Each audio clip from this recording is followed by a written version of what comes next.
I'm bored. You're bored? Format Well, changes. good, because Oh. it's time for the Legendary League of Legends podcast. That was not You're as welcome loud for as that I wanted it lob. to be. You also didn't say it fast enough. You're right, Take you're it. right. Retake. No, we're gonna start off slow this year, okay? We got Disgusting. we got I a quit. long I year quit. ahead I of quit. us. I quit. Last year was very long. I don't expect this one to be much shorter, if at all. Yeah. Alright. We got a new season upon us. It's what, season 11? I've been watching this game for 10 years. Yes, sir. Jesus I've been watching it for 11. Oh my god. And I regret every year. No. Oh my god. Alright, speaking of existential crisis, did anybody watch All Stars? Like, at No. all? No. I usually love it, and I didn't even realize it was on. I didn't either. I voted, and then I realized that everyone that I would have remotely wanted to vote for wasn't in because all of TSM weren't in. The only C9 player that's in is Licorice. Well, former C9 player. Former C9 player. Well, it's the year.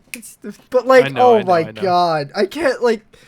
Look, I understand that Bjergsen was passing every single time because he's like, I don't want to do this anymore. Someone else needs to do this besides me because there's 5 people and it's always me in double lift. Mm-hmm. And they changed the rules. It was 2 people and it was him in double lift again. And I'm just like, well, guess what, Riot? Oh my god. I don't know. I want All Stars to be about the pros again and then to do something else with all the streamers. I don't mind a couple streamers being involved. I think it would be funny if they did like a pro streamer tandem for like high skill disparity. Like I think that could be funny, but what if they brought in like the exclusive like associated streamers for like each org? So like that T1. That'd be too exclusive. It would be like, okay, Dyrus is back there. I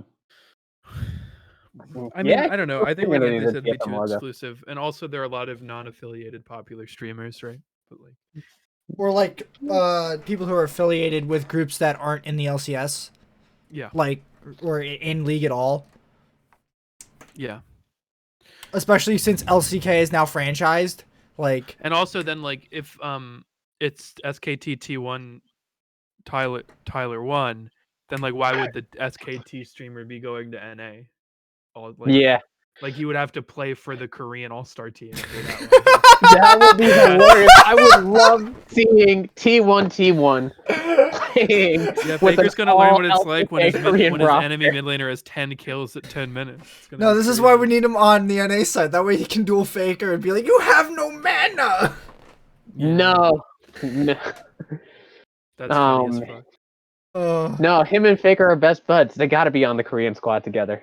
Just put it up. Yeah, I just didn't even notice it this year. And I kind of feel bad. I think maybe it's because I wasn't playing a lot of League at the time, and I wasn't really paying attention to like the postseason stuff because of things going on in my own life. But like, I really didn't even hear much about it. Like, people have just sort of tuned it out because it's not. I honestly think the 2014 All Stars where they had the magma chamber map, that was the best All Stars, and they're probably never gonna top it. There were other good ones though. I think there were other ones I enjoyed, but you're also just like an asshole about these things. We know this. We've talked about this 100 times by now. Which one did you enjoy? Do you remember it? I don't remember. I don't even remember what year 2014 was. So, but I remember watching basically all of them live and enjoying basically all of them. In 2014, I think it had world seeding attached to it. That was like the sort of reason it mattered, but it was just it was a lot more interesting. They had a lot more like relevant events. I don't know. It was mostly like 1v1s in the duo tournament and like a regional tournament thing. And I think that was better, but I think the stakes is what made it really good. This one took place where MSI was, and MSI replaced it.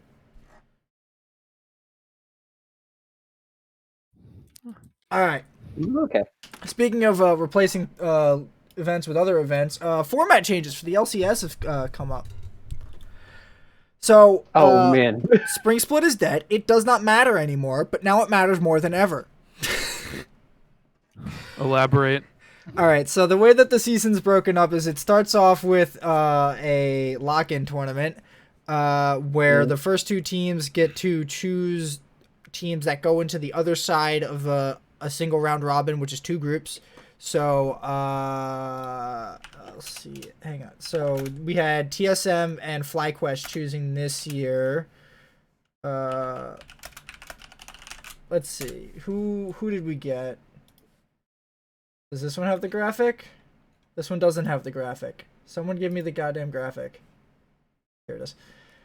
So TSM chose C9, FlyQuest chose Team Liquid, and then those teams chose the next ones down, etc., etc. So Group A has TSM's group. They got TSM, Team Liquid, 100 Thieves, CLG, Golden Guardians. FlyQuest group is FlyQuest, Cloud9, Evil Geniuses, Dignitas, and then Immortals. So these 2 groups will play single round robin. Seed, I think the top 8 or the Is top. this for spring or? This is for a lock-in tournament for seeding into spring, I think. Jesus Christ, this is complicated.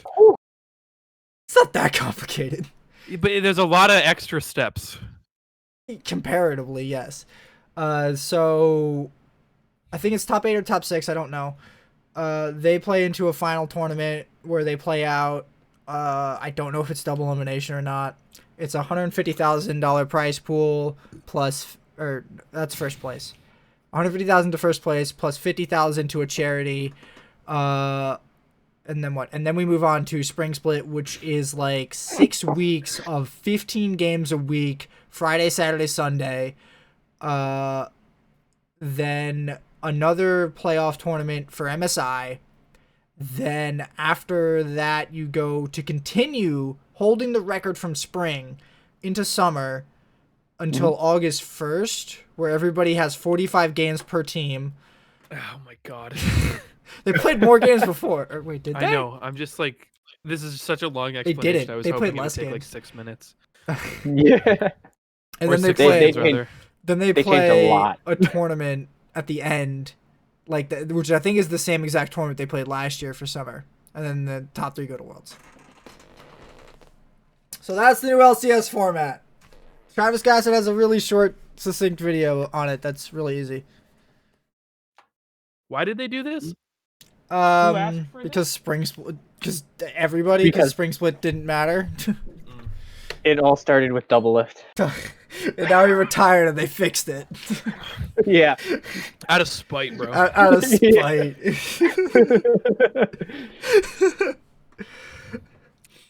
All right. So, how do we feel about the new format? As you all know, I am a quite format understand buff. it, but I love formats and discussing format changes. But I am very welcoming of any sort of change at this point because I didn't feel like the old system was working all that amazingly, and I'm like, sure, fine, whatever. Who gives a shit at this point? Let's just try something new. I just like that spring and summer are continuous, basically off of record.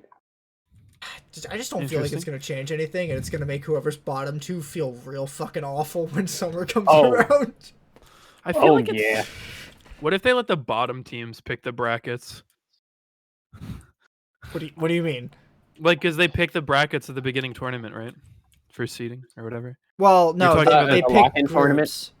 Yeah, that's what I mean. Like, what if they let the bottom team pick, so the winning team doesn't just get the freest fucking bracket? Yeah. Because you pick for the other group. You pick for the opposite group. Yeah, so you can make the other player have a worse time, but by making the other player or the other team have a worse time, you're making your time much easier. Do they trade picks? That wasn't clear to me. Do they go like TSM? So, okay. I thought like TSM just yoinked all the easy teams. No. You're picking for the opposite group. So TSM, yeah, that's what I mean. So, but what I meant was I thought TSM or the winner just picked it all, which meant they would put all the hard teams in the other group. That'd be so dumb. So they would just functionally yoink all the easy teams. And okay, I understand. TSM only got to make one pick. Everyone had to pick the whoever got picked last picks for the next. Oh, interesting. Okay. Honestly, I think it's probably the fairest way this could have got done. Yeah. Without it being literally outside random. of like just completely random. Yeah. In which case it's just like, hey, TSM, you have TL and C9 in your group. Good luck. Mm. That would suck. That'd be awful. I wouldn't. I would hate this tournament so bad. Oh man, you'd already get to see the perks of it. So. Shut up, Haymant. So the other part of this that changed is academy teams are getting mixed with amateur leagues now, which I think is actually pretty good because who gave a fuck about academy? Like ever? Who gave a fuck about amateur ever? Sure, but now there's more of a reason to give a fuck about amateur. But if no one cared about academy, no one cared about amateur, then mixing them together doesn't seem like. It seems like it would generate more interest in it in general because I don't know. It felt like nobody ever cared about either alone. So putting them together will either equal more or an equivalent to how it was before. Yeah, fair enough. And also, I feel like it's easier on everyone's schedule and makes a better upgrade path. Yeah, I'd love to see some of the amateur teams compete with the academy leagues, with the academy teams, just cause I want to see like kind of how far off some of the amateur teams are compared to the academy teams, and of course, like there's gonna be people moving in between there a lot. I think there's a tournament going on as we're recording this. Just saying. Well, Monty has to go. What? I was making a joke that you were gonna dip to watch it. You gotta start doing the. Oh, okay, got it. Just disappear. Just slide out of frame. Just slide out of frame. All right. I don't think EU is changing anything at all.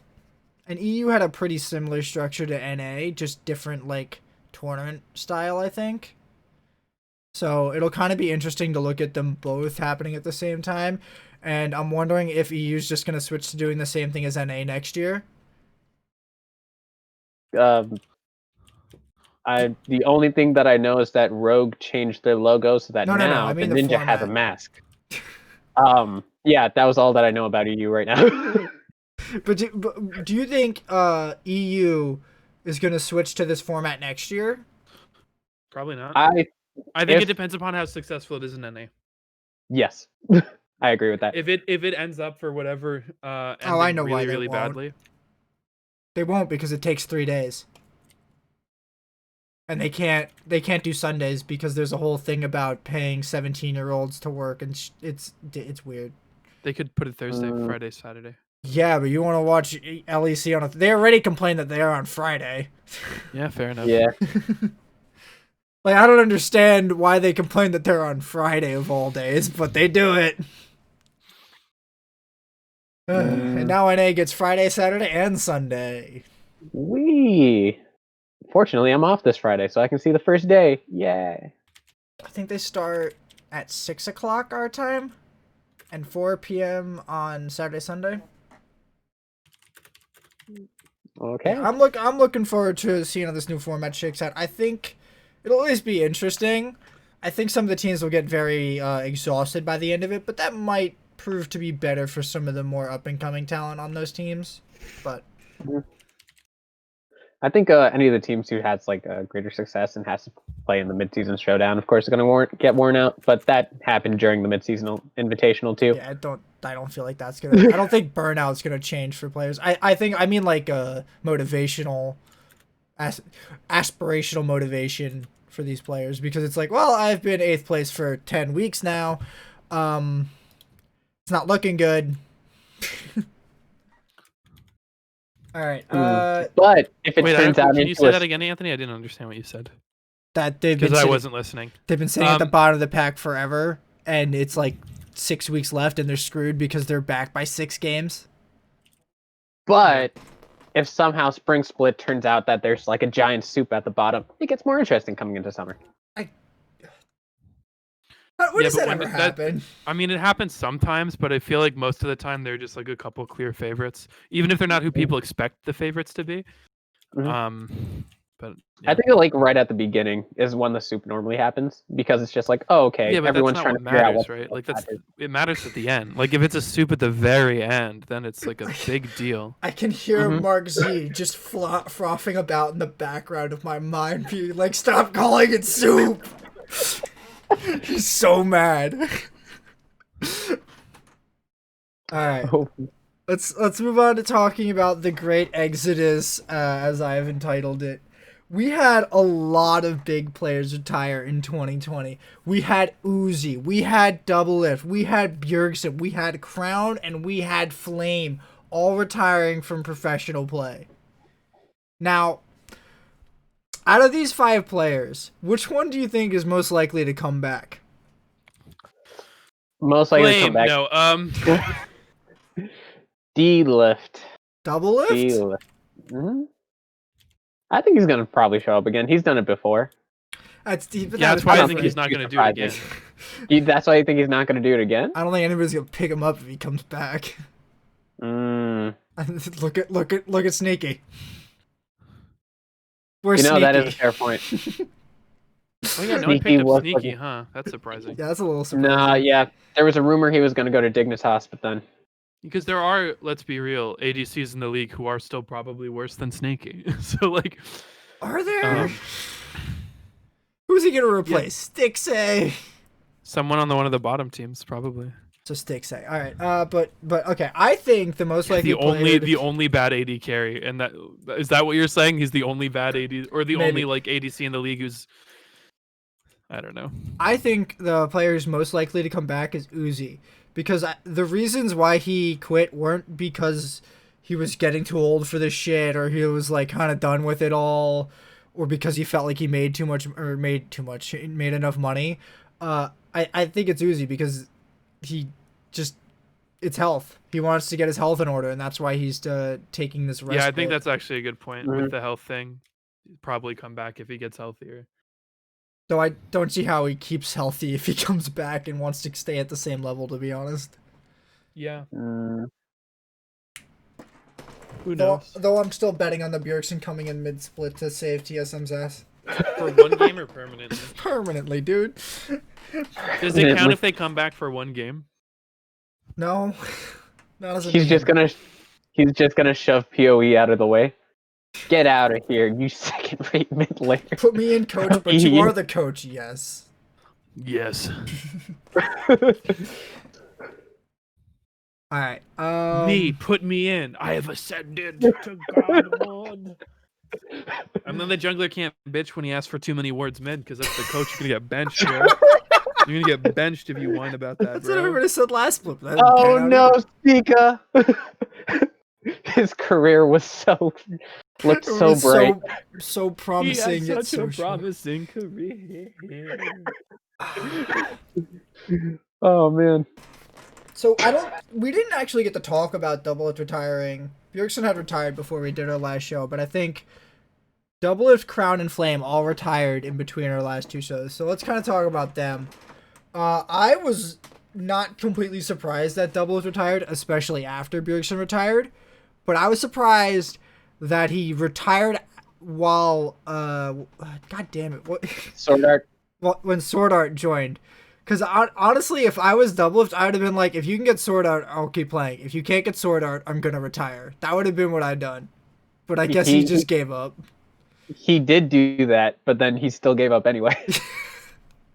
He said that, and then he was like, nah, I'm just done. And then they got fucking lost. Oy. That's later. We'll talk about that later. Yeah, we'll talk about that later. But he's had such a long career. And D-Lift? Yeah, I honestly don't like the narrative of how he was always a really good AD carry in NA, because he actually wasn't. He was on CLG for the longest time, and it took until like 2015 for him to become the best AD carry in NA. Was he pretty decent? Yeah, but Wild Turtle was better than him 2013, 2014. But he was still probably a top 3 AD carry the whole time. Not the whole time. For most of it. He was good, but I think he had a lot of ups and downs in his career.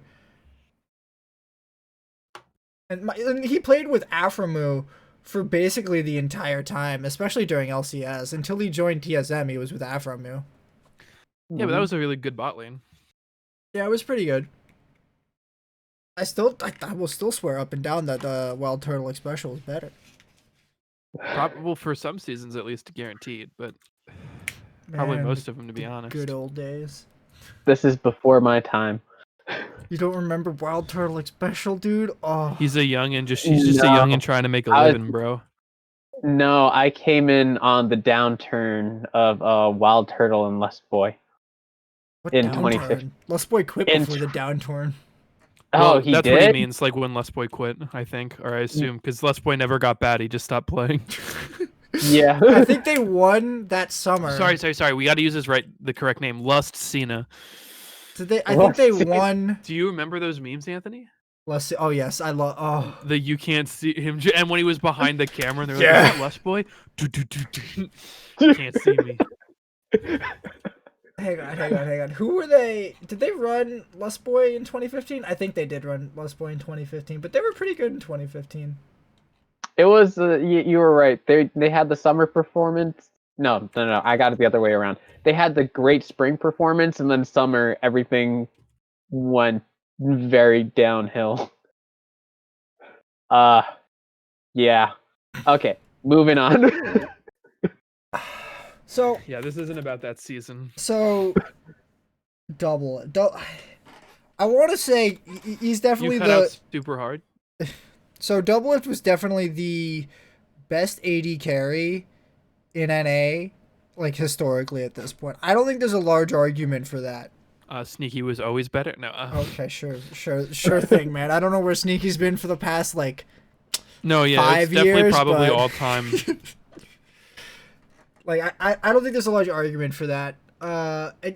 Even on a global scale, I think Doublelift did pretty well. Yeah, he did pretty good. Like he never got out of groups. Oh, I'd be so goddamn fucking frustrated and salty about that. I'd never quit because of that. That's how I know Sneaky was better, because he made it out of groups. Because Sneaky carried his ass out of groups. That's who carried Cloud9. What? Yes. Mm-hmm. Impact says what? Impact says I'm washed now that I'm on TL. No. Top back. Top die. I remember one of my favorite episodes of this show. We were talking about the fall off of Impact, and you just yelled, "Top die used to fucking mean something." Impact. And it was one of the funniest, because you were really upset about it, or you seemed really upset about it. I gave it a lot of emotion. It was really funny, dude. Top laners take their role very seriously, even though it's a fake role for bad players how who dare don't want to you. learn any mechanics. How dare you? I wish. You play tanks. There are no mechanics anyway. How dare you?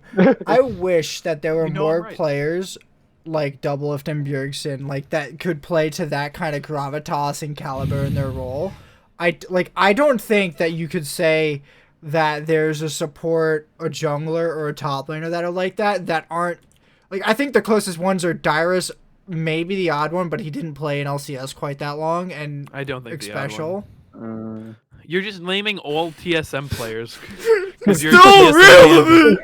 It's just there were other good players in the league, bro. But who was an NA top laner that was as relevant for as long as Dyrus was? I guess you might have Darshan or Zion. You could have Smithy for jungle, because he wasn't until very recently extremely irrelevant. Yeah, you could definitely say Smithy. I was gonna say the Rain Man. He never played in the LCS, dude. Yeah, he played on. It's before the LCS. Oh wait, brother. he might have subbed in one game for somebody. I wanted to throw it out for a meme. Was he in that CLG game? I don't think so. I think that was Hotshot and Chaos. Oh my god, No, he was on. He was on TSM. Yeah. I know he was on TSM. I'm looking to see if he ever played in the LCS. I don't think so. I think he retired in season 2. The hilarious part was that I knew the Rain Man from his music channel. That's it. So, in season 2, in season 4, I want to say, CLG left NA for a week, flew to Korea to boot camp with Monte Cristo, and they all got fined for this, for leaving. They also got in trouble for account sharing while they were there, because Riot wouldn't give them accounts to play solo queue or on TR. That's so weird. Well, because By the way, they I didn't looked want it them up. to do this. I looked up the Rain Man, and he played in IEM Season 6. He played in MLG 2011, and like his last major thing, he was in IEM Kiev, and then it was just like IEM Season 6, but he was with a random team. He was on CLG Black. He was on Marn for the solo mid NA Invitational, and then he did an MLG game with some random team, but he was never in the LCS. I know Chaox went to go coach in China, and now he's back in NA or something. I'm not sure what he's doing. But the CLG, it's the most baffling thing to me. They went to fucking Korea to boot camp, got fined and like they got in so much trouble for doing this. They come back and they lose 3-0. First round of playoffs. It was the most hilarious thing I have ever seen. And Doublelift was on that team, and I will forever remember Doublelift was on that team that did that. That is the CLG I know and love. It was either 2014 or 2015. I don't remember. I think it was 2014. It was so goddamn funny. I didn't know about this. This sounds great. It might have been like just before when you started watching. Oh my god, it's one of my favorite moments in LCS history. Is the time CLG basically spent $100,000 to go out in first round. Look, you can lose to Clutch Gaming in the first round of playoffs like TSM did, or you can go to Korea to lose in the first round of playoffs like CLG did. That's. And they put in like Hotshot, Chaox, I forget. They got in a bunch of old people. I think they got Chowster in there. And Link, maybe? Oh, damn, remember Chowster and Link? Oh my, it was the funniest thing I've ever seen. Remember Nian Tonso? I remember Nian. I wish I simultaneously wish we could go back to that, but understand exactly why I don't want that. Because then you have your jungler leaving to smash. Everybody, it's another story with Crumbs. Crumbs left for a week to go have sex with somebody in, like, I don't know, Puerto Rico or so, or Venezuela. You gotta do it, bro. Oh my god. It was the most ridiculous thing. What if we talked about this preseason? I gotta share the funny moments from Doublelist past. Maybe, but not right now. All Just right, have a private call with Monty later while you weep over the lost days. All right, then we also have Crown and Flame who had left. Now, I'm sad that the man who invented the Flame Horizon, the thing I strive for every single game, has finally retired. It's hard to get, dude. Yeah, you have to no get fault a of your real own. inter. No fault of your own, yeah.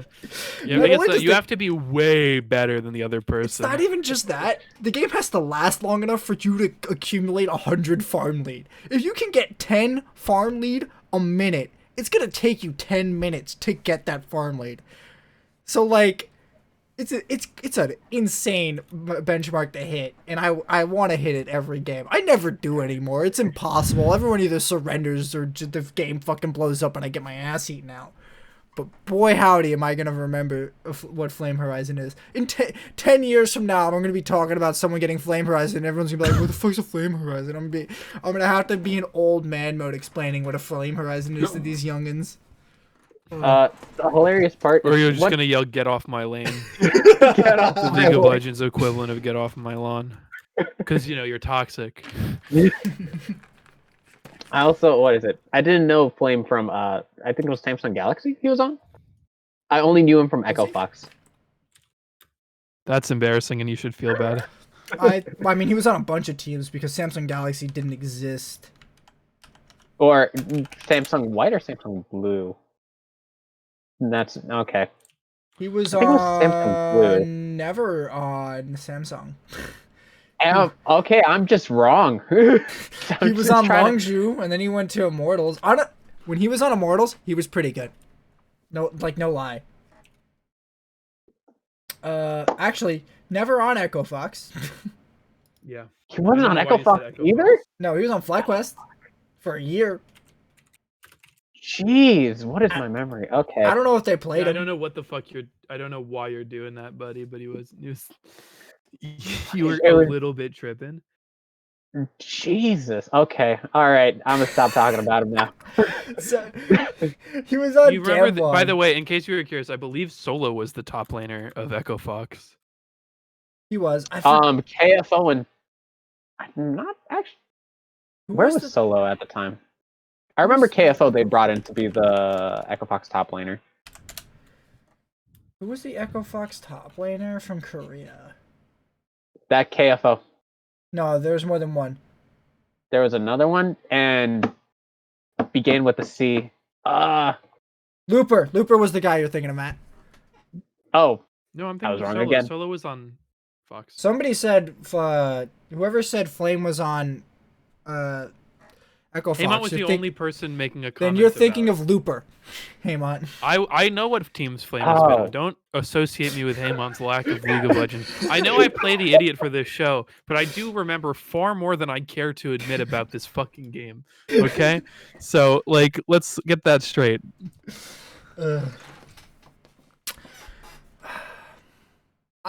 It's a little sad that he had to like kind of just peter out at the end. Flame didn't get to go out on a high note, but I don't know. I'll remember him as an epic farmer who set a benchmark that every top laner wants to hit. That's how I remember. Every player him. wants to, dude. Even if it's not top lane, it's still called Flame Horizon.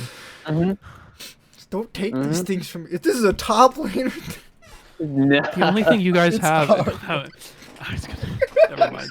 I'm not gonna finish that thought. all right, let's talk about Crown before we move on to talking about some roster moves. Crown went to NA for like the last 2 years of his career, and actually, like individually, he played pretty okay sometimes. And then towards the end of his time at NA, he sort of like shit the bed super hard because he was not happy here. He wasn't happy here, but there was also like a lot of questionable things that were going on with that team at the time. It was I remember watching like I think Crown die and then Wiggly go mid lane and then die straight afterwards, like in one of the early games within that split, and I was confused and shocked.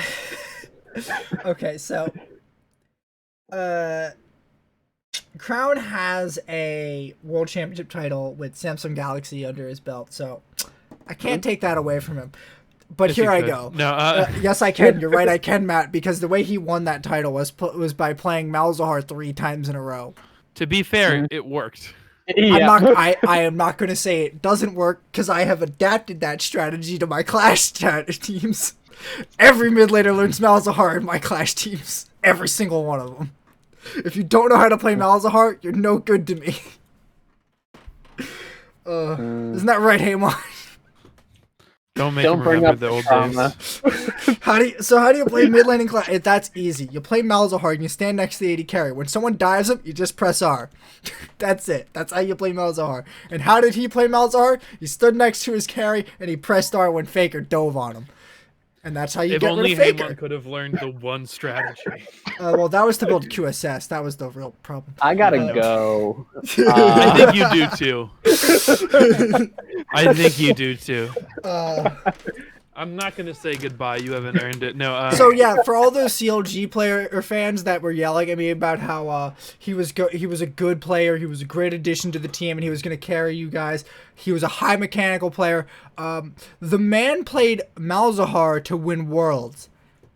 Okay, but listen, you can be a high mechanical player, and sometimes the meta or your coach requires you not play a high mechanical. I checked his numbers. He doesn't play mechanical champions. That's fair. That's the reason why I was so indignant when they're just like, dude, he's a mechanical player, and I'm just sitting here like, does anybody fucking What do you look think at this? that means?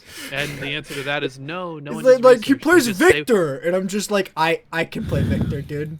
Like, But that E is mechanically difficult if you're in the iron too. So His highest mechanical fucking ability is the Q reset. That's it. That's all he has. Q reset. No. It's aiming the E. That's it. People, For some people, if you don't know how to aim the E, it's done. It's over. Your kid's gone. You know how I learned how to use Rumble's ultimate? I What? played Victor. It's the same cast.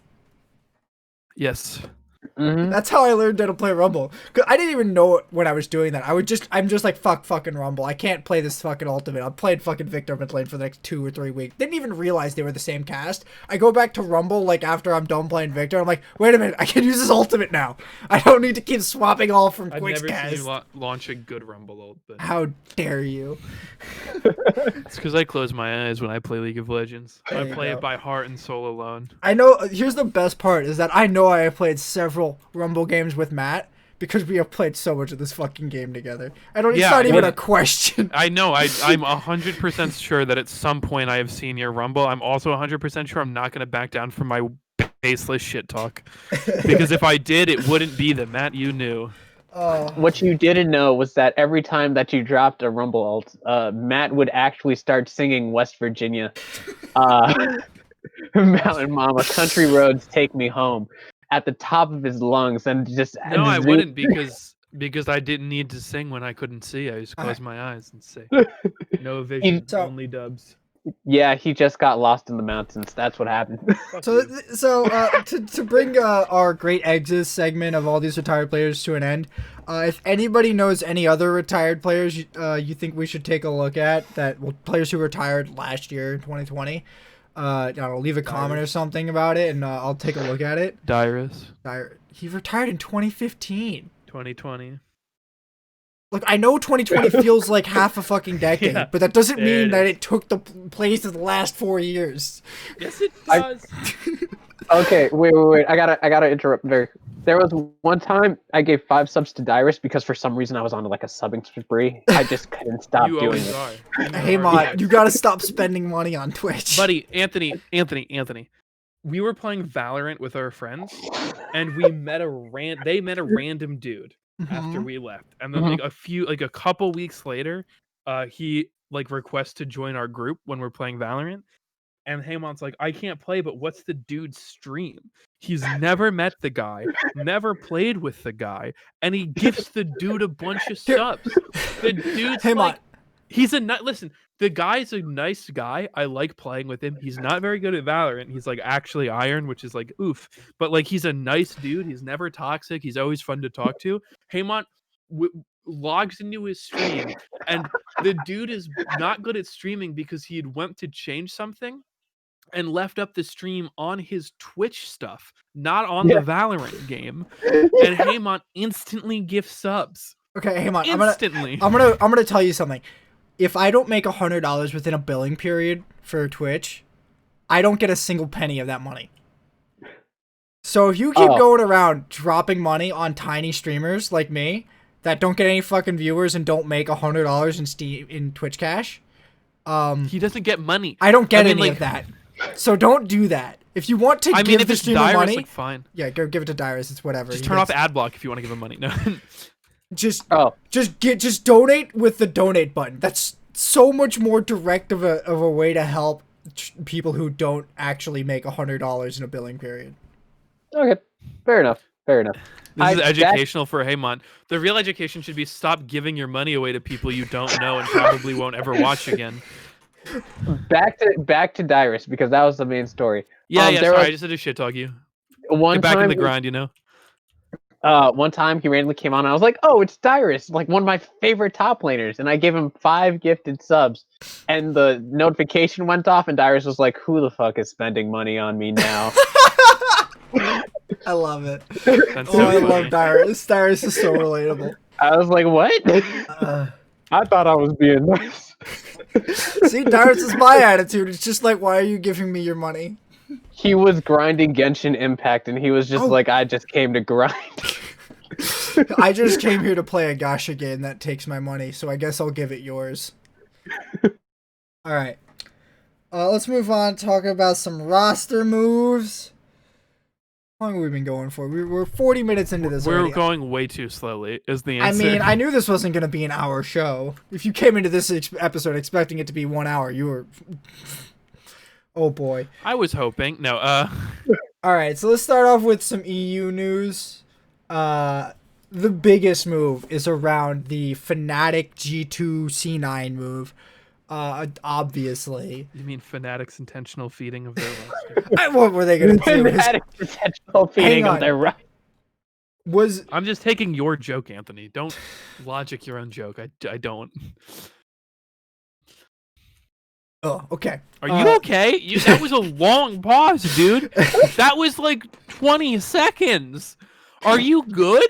You said, hang on. I finished my long sentence, a long, pointless sentence, and you were still quiet for like a while. Like, are you good? Are you good? Do you want the episode to try to get as close to an hour as possible or not, Matt? Come on. I can't let that one go. I'm sorry. I gotta stifle my burps, man. Just push to mute. I had to click 2 mute buttons if you want me to really do that. No, I made it so I have to hit my push to talk button was my push to mute button. I don't use push to talk anymore. No, I had to mute the stream and the Discord. Oh yeah, you're right. Well, just hit 2 buttons. Don't be a bitch. All right. I don't understand what you're doing. So dude. Here's what happened with EU. There was a gigantic sort of roster lock around Perks where Perks wasn't allowed to go to Fnatic because what GM in their right mind was going to let Perks go to Fnatic? I mean, who was going to let that happen? I mean, what Ocelot said was like, yeah, I gave Fnatic the opportunity to compete for Perks, but they didn't pay enough. So he went to NA. That's what Ocelot said. What he actually said is he legitimately did not give them a chance. He just flat out said, you need to pay me. I think he gave them such an outlandish amount of money that they needed to pay him that it's just like, no, there's no fucking way. It's probably probably triple the total salary they're paying the other 4 players that they'd have to pay to buy him out. And that's just to buy him out. And I'm just like, yeah. I totally understand why he did that. That's exactly what you're supposed to do. Because if you let Perks go over to Fnatic, then what are you going to do? Because now you have to go get an AD carry. And because then Reckless is going to stay on Fnatic instead of joining G2. So you're basically killing 2 birds with 1 stone here by sending Perks to NA and eliminating him as competition in your native region. And giving a gigantic incentive for Reckless to jump ship from Fnatic, who is... It seems to be like they're going nowhere, and they don't have a single upgrade they could possibly make for this roster. And the only thing that Reckless can do is go to G2, because then he has an upgrade in basically every single slot. I think the only other option here is for the Fnatic bot lane to move as a unit to G2. But I just don't think that was gonna happen. Weird. Yeah. I just like, who the hell is gonna give up both those contracts to the same team like that after they don't get Perks? Like, fuck you. Yeah. So, oh man. So what do you guys think? And no, Matt, I think Matt's a little biased here. That's all I'm saying. Why am I biased here? I don't know. Why are you biased? We got a good player. I forgot. Listen, I forgot. Listen, I'm dumb as shit. I liked Niski as a guy. He was cool. He made good content. Yeah. He wasn't a bad player by any stretch. And I'm happy he was on C9 for the time he was on C9. I wish he could have, we could have gone a little better as a team. But at the end of the day, I don't think he was actively harming the team. But we got... Blabber, sorry. What? I didn't say that. But we did... No, I didn't. I wasn't even thinking of anyone. Actually, if I was thinking about anyone, I was thinking about someone I should not have been thinking of because it was not his fault. But I'm mad about Licorice still. So, don't do sneaky like that. It was bad form. Anyway, we got Perks, right?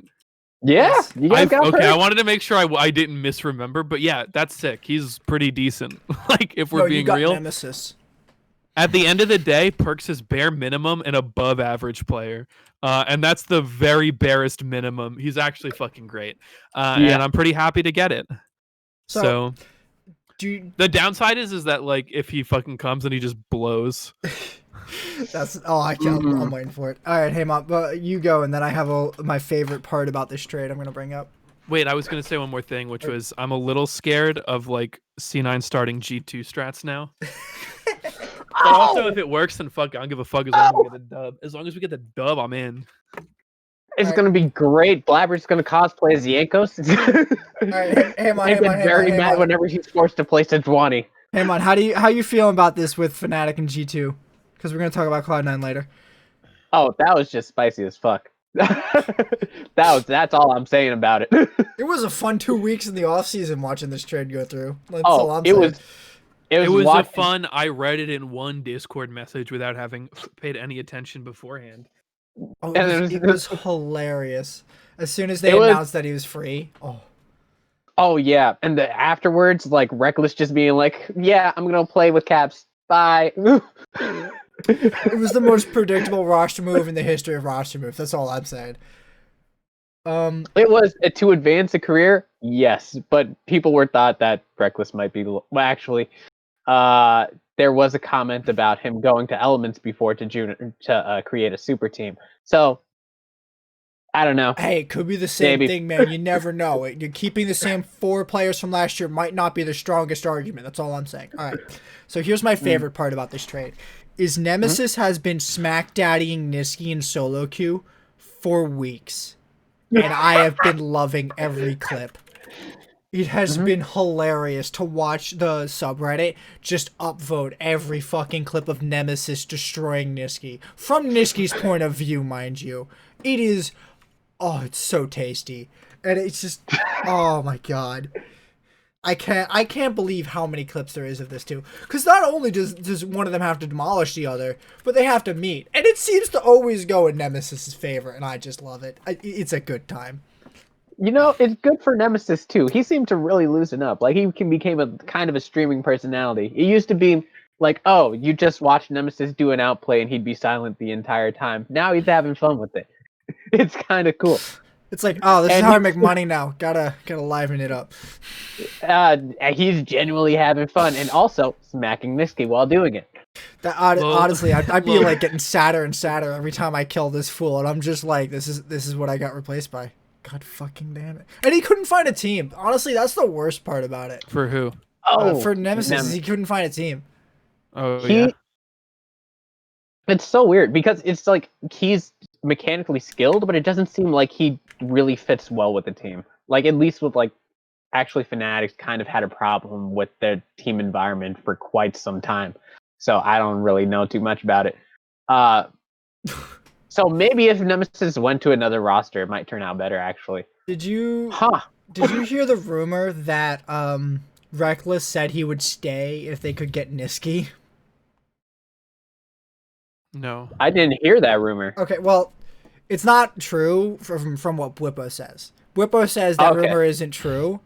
But honestly, I think the strongest argument for why that wouldn't be quite so true is that Nizzy and Reckless have played together before. Nizzy was on the team on Fnatic in the past with Reckless. I think it was. Was he on the 2015 roster? Nizzy didn't play League of Legends until he joined C9.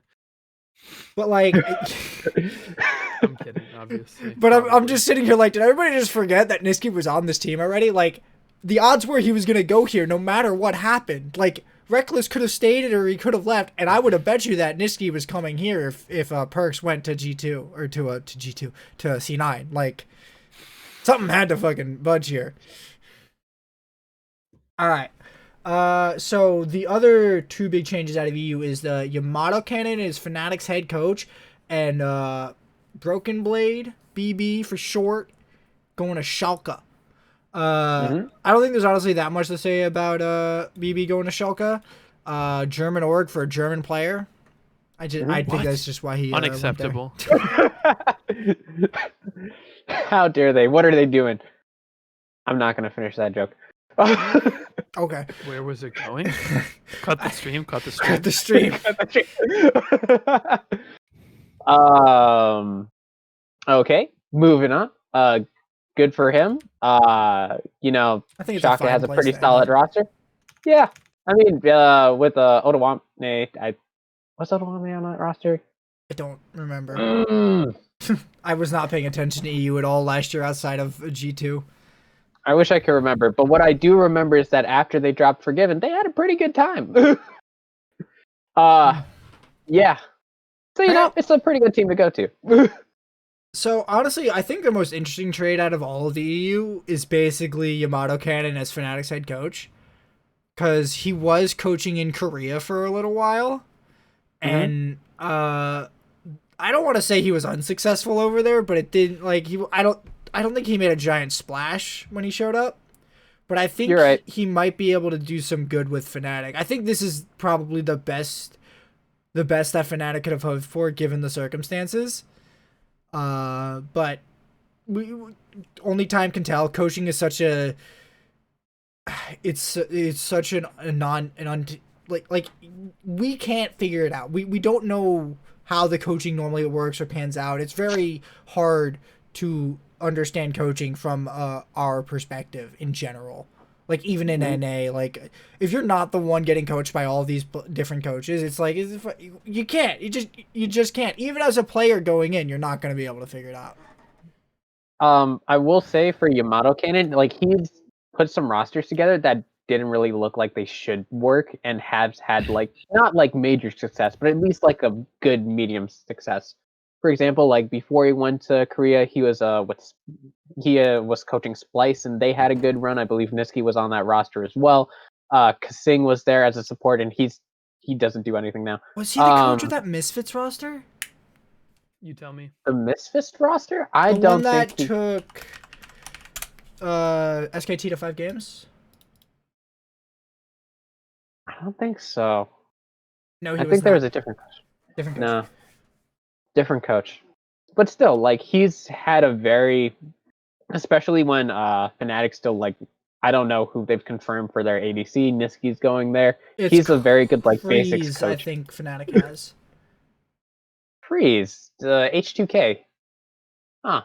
How do you remember that shit? I don't watch that region. Oh, sorry, no, it's Upset. I randomly remember stuff. It's yeah, Upset. yeah. Well, I think the real answer is that you actually sometimes watch the LEC, and I never do. So Okay. if it happened after, if it's a player who didn't get to Worlds and that I cared about the team of, don't remember them. It's Upset. Their AD carry is Upset. Ooh, I'm also that's upset. even better. Yeah, that's probably much better. Their 80 carries. I just don't think it's gonna be better than Reckless. Look, G2 owns what? EU. It's not gonna be better than Reckless. I'm sorry. What? If G2 don't go undefeated this year in EU, I'll be honestly a little disappointed. Dynasty? Is this a dynasty org? It should be. If G2 don't just start smacking everyone around, man, they got problems. All right. I had one thing from LPL I found that was just kind of funny. I don't think there's much to say about it, but Clear Love went from coaching EDG to being the jungler for EDG. Oh man. So I there's see that. where Bjergsen can be inspired. I see. There's an easy move. Yeah, man. You know what you want. Hey, who knows better what the coach wants than the coach, bro? Yeah. All right. It's time to move on to the main course. The premier topic. It's the NA roster moves. We'll cue the applause sound effect that I'm not going to put in here. Cue the applause I'm too lazy to do, even though it would take me 6 seconds. All right. So I've broken... That's what I heard when you said that, sorry. I've broken these up into like some tiers. We got the bottom of the barrel, the hopefuls, and the usual suspects. Now, we don't have to go in any particular order. Psych, never seen it. But I'd like to go from the order I gave bottom. those subtitles and the tiers in. So the bottom of the barrel first. Yeah. Okay, wait. I know who's on CLG. I know. Okay, I got it. It's Finn, Broxa, POB, Wild Turtle, Broxa's and on fucking CLG? It's very counter logic, huh? And But Broxy's a good jungler. Is he? Broxy used to be a good jungler. I can get behind that one. I can get There we behind that go. one. And lastly, Smoothie as support. Oh, how the mighty have fallen, bro. Oof. Oh man. Yeah, that's the roster. Thoughts? Okay. Oh, how the mighty have fallen, bro. So, CLG's roster hurts my soul, like at a deep level, because Wild Turtle is on this roster, and I will never stop thinking of Wild Turtle as a TSM player. You're just not gonna get it. Is that rivalry even still real? Still real to me, Tim. Yeah, it's because you're 90 years old in League. And like, I just don't feel right. And I always want good things for Wild Turtle. I always like seeing Wild Turtle succeed, and seeing him on CLG, a team I love to watch lose, because that's what I like to do. I like to watch CLG lose. I'm conflicted. My soul is being torn apart, and I just can't. I cannot live with this. I don't. Please trade Wild Turtle. I don't want to see. Honestly, yes, I'll take it. That sounds like a great move. Actually, that sounds like an Wild upgrade Turtle to me. and Sword Art would probably work pretty good. That would probably be fine. Replace Lost with Wild Turtle, and I'm a happy clam. It's great. It's PoE and Wild Turtle. He's basically got you've got the main components of FlyQuest to work with. It's good. But he is on Counter Logic Gaming, and the thing that worries me, the thing that worries me deeply, is because I know Wild Turtle is not the main carry. He is not the one who's like, oh, I will put everything on your back, and he will deliver. He was at one point, but not anymore. Wait, hang on. How did you watch last season and come to that conclusion? Because Wild Turtle, clutched out quite a few games last season. Wild Turtle clutched out quite a few games, but that was also after he'd been stacked with items, after 20 minutes farming in the side lane, and after PoE, Ignar. Well, you mean how you have to carry on AD carry? Haymant. That's called playing AD carry. You don't get to be the carry until 20+ minutes into the game. Yeah, you need items, That's a fact of life, and why no AD carry likes to play League of Legends anymore. Because every team gives up by 12 minutes.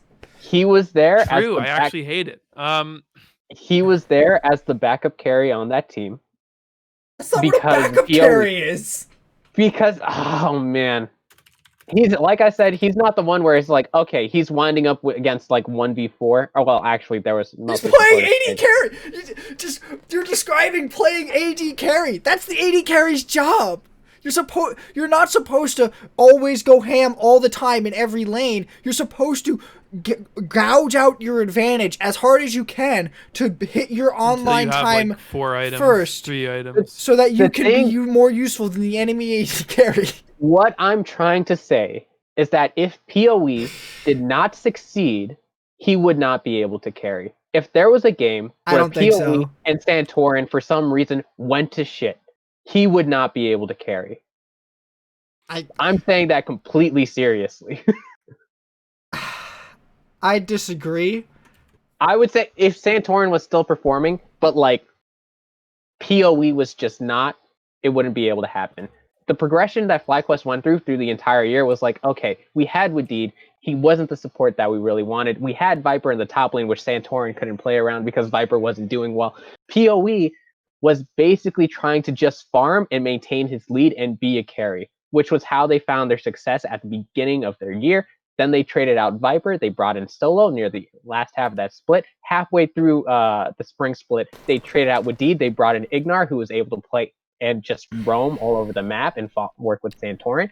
And finally, Santorin was able to get a top laner that he could play around so that he could have other carries, right? With Solo and PoE there being stable.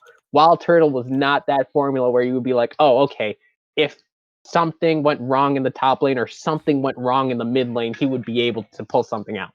I will Yeah, not. but that's because that's how fucking League of Legends. Wait, hang on, Matt. I do have to give Haymant props for this. This has been his most cogent argument I've heard from him in like 2 years.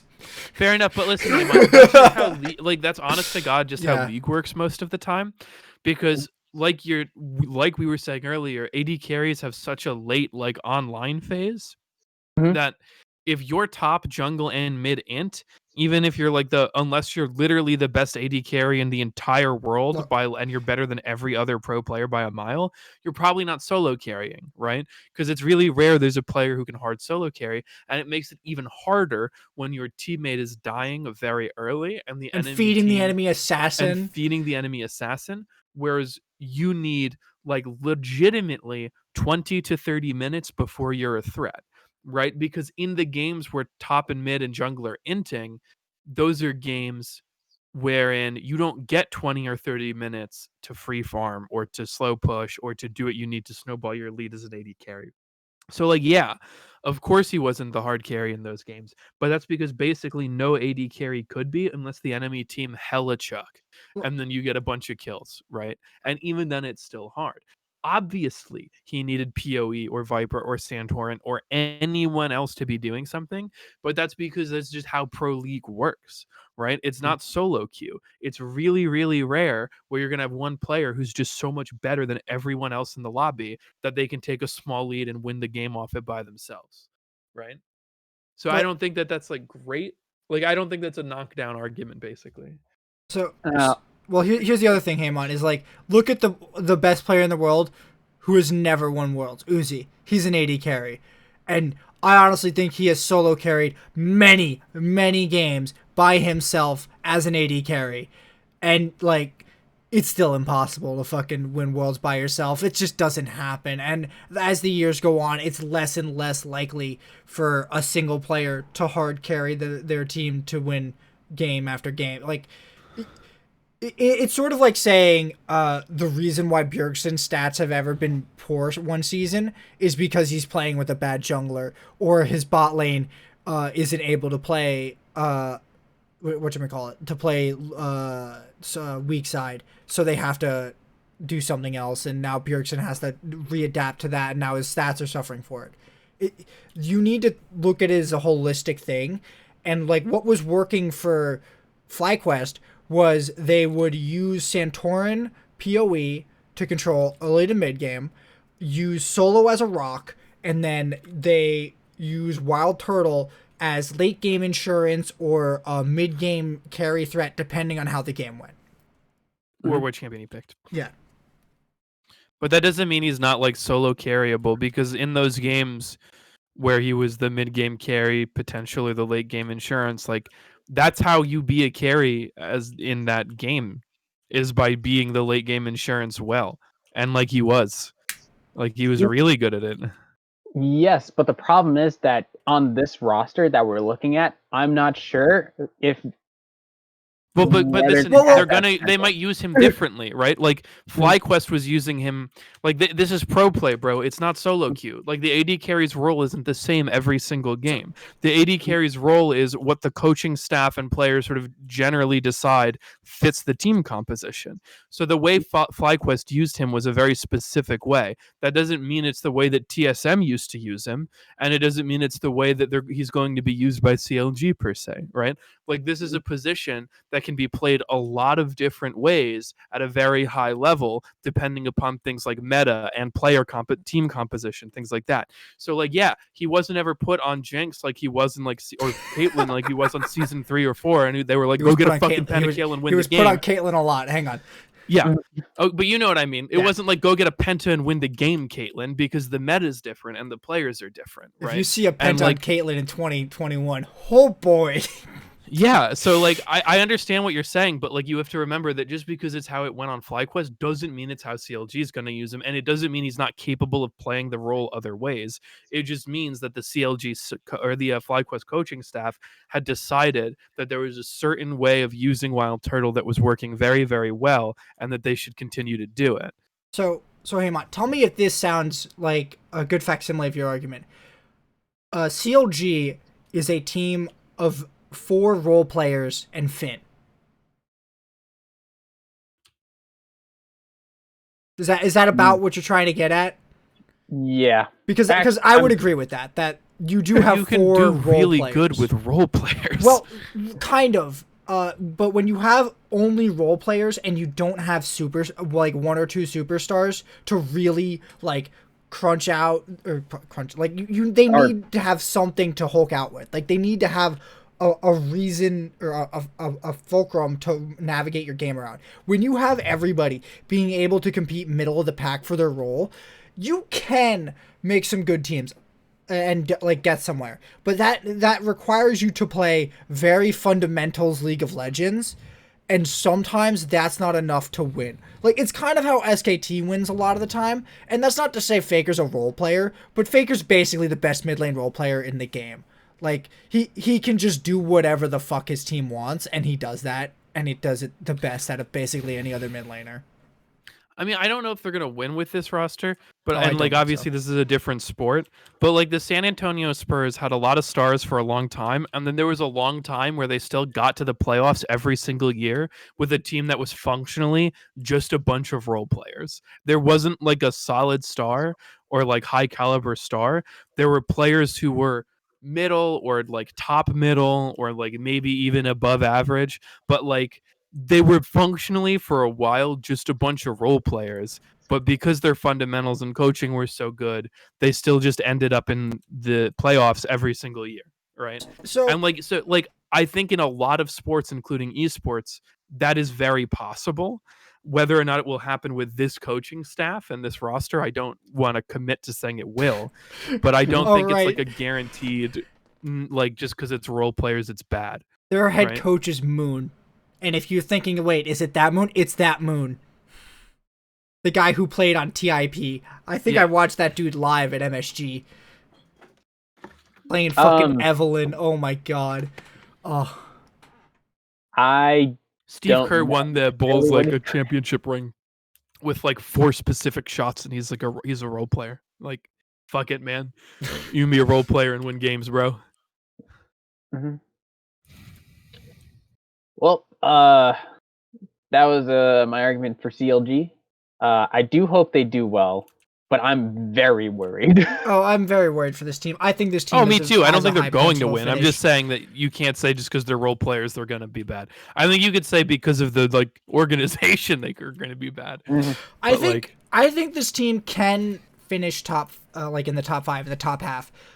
I don't know if I would bet on that. Like I wouldn't bet on it. Like CLG is so problematic to me in general, and like in League of Legends, I am not a big fan of role player teams. I feel like League of Legends, as much as I said it's a team-based game, you still need that superstar player who wants to win and wants to make everyone do better, to like on your team to make it really shine and to hit playoffs and hit worlds.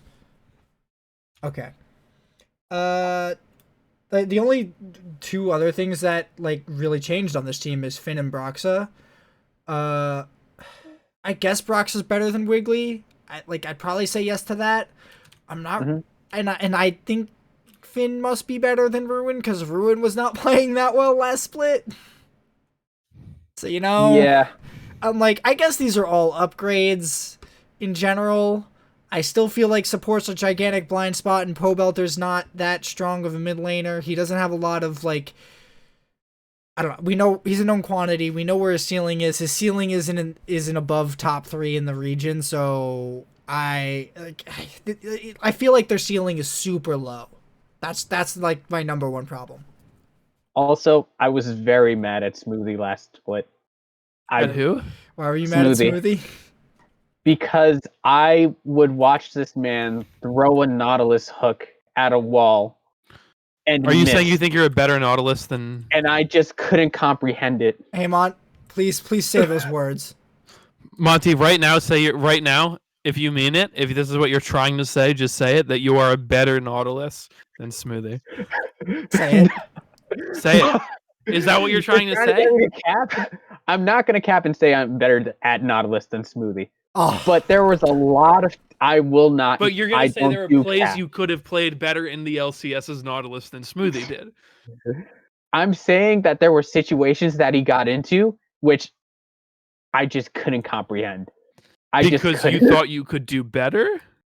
No, I couldn't do better. I would probably do those plays. Oh. Yeah, that's a less interesting claim. Okay. All right. I was really hoping you talk some major shit on I Smoothie. will not All talk right, we got major shit on 9 Smoothie. more teams here to get in on. Let's start. Christ, you're right. Let's All talk right. about All the other ones are good. Bye. No. let's talk about Dignitas. Why? I had to know, look right? up their roster. What year is it? Is Scar on the team? Hey, Then I'm not talking. Dignitas Is changed... Scar on the team? Then I'm not talking. Okay, so they changed their logo back to the alien head, Good. and I love it. I fucking love it, and I'm They should so go back happy. to the owl just to make you mad on the first day. I will die laughing if there's a graphical glitch on the first day. So, I feel like the only thing of note here... Well, actually, I forget. There's 2 things of note here. Neo over Johnson is a gigantic loss. And I feel like Fake God has got to be better than Viper. Everything else... Sligo appeared on 100 Thieves before. That's a statement.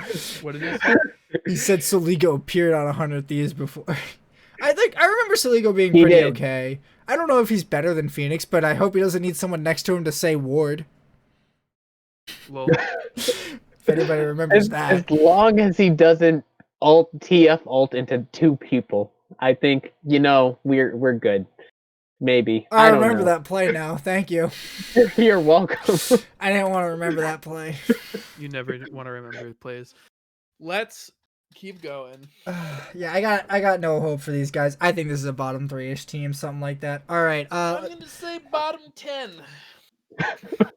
I would say that about all these teams. Me too. I'm hedging again. All right. So we're gonna go to Immortals now. Now I'm gonna read off this team comp entirely. You have Revenge in the top lane, Xerxes in the jungle, Insanity in the mid lane. Is that Reyes in the bot lane and Destiny as support with Gihyoto, something like that, as the coach. No, just no to all of this. I have written in my notes hot fire sell like the what's that show, Mad Money? Yeah, it's that just whatever that sell that like Dallas Buyers Club. No, that's a very different movie. No, I need one of those sell buttons that'll just do his thing. So I ain't touching this team with a 10-foot pole. They are competing for last place in my mind. I think they get 9th. I think they can. I think it's a coin flip. We haven't seen Revenge at all. He's also famously been a one-trick Griffin player? Yes, not Viper.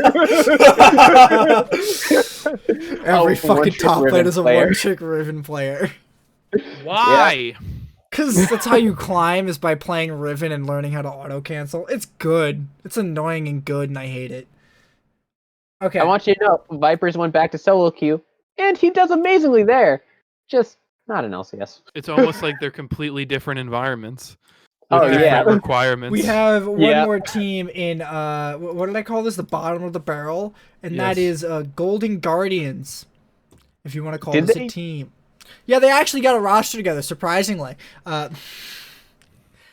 I'm gonna do the same thing I did for Immortals with this team, because I feel like this will speak for itself. This is the academy.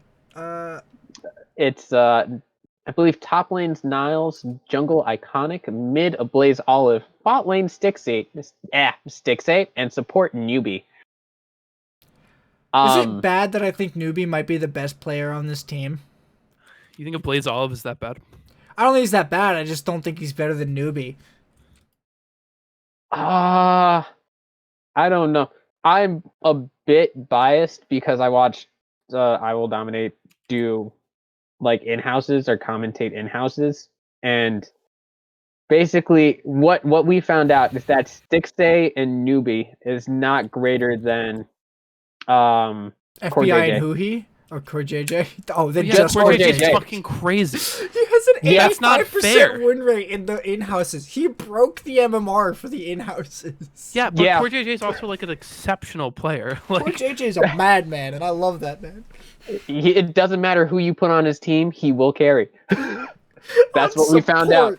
On support. That's the worst part. So yeah, I think this is the other team competing for 10th place, and I don't think it's particularly close between these two teams and the rest. yikes. Yeah. Like, Jesus Christ, what happened? Like, okay, look, we know exactly what happened. They put out a whole thing about it where they don't have any money because the NBA is losing 40% of its revenue stream. So, you know. Yep. So, yeah. Yep. The only thing I've written down for this team is Rip Stixay. Yep. That's all. He's on a roster. All right. Let's go talk about the hopefuls, the teams who are hoping to do well.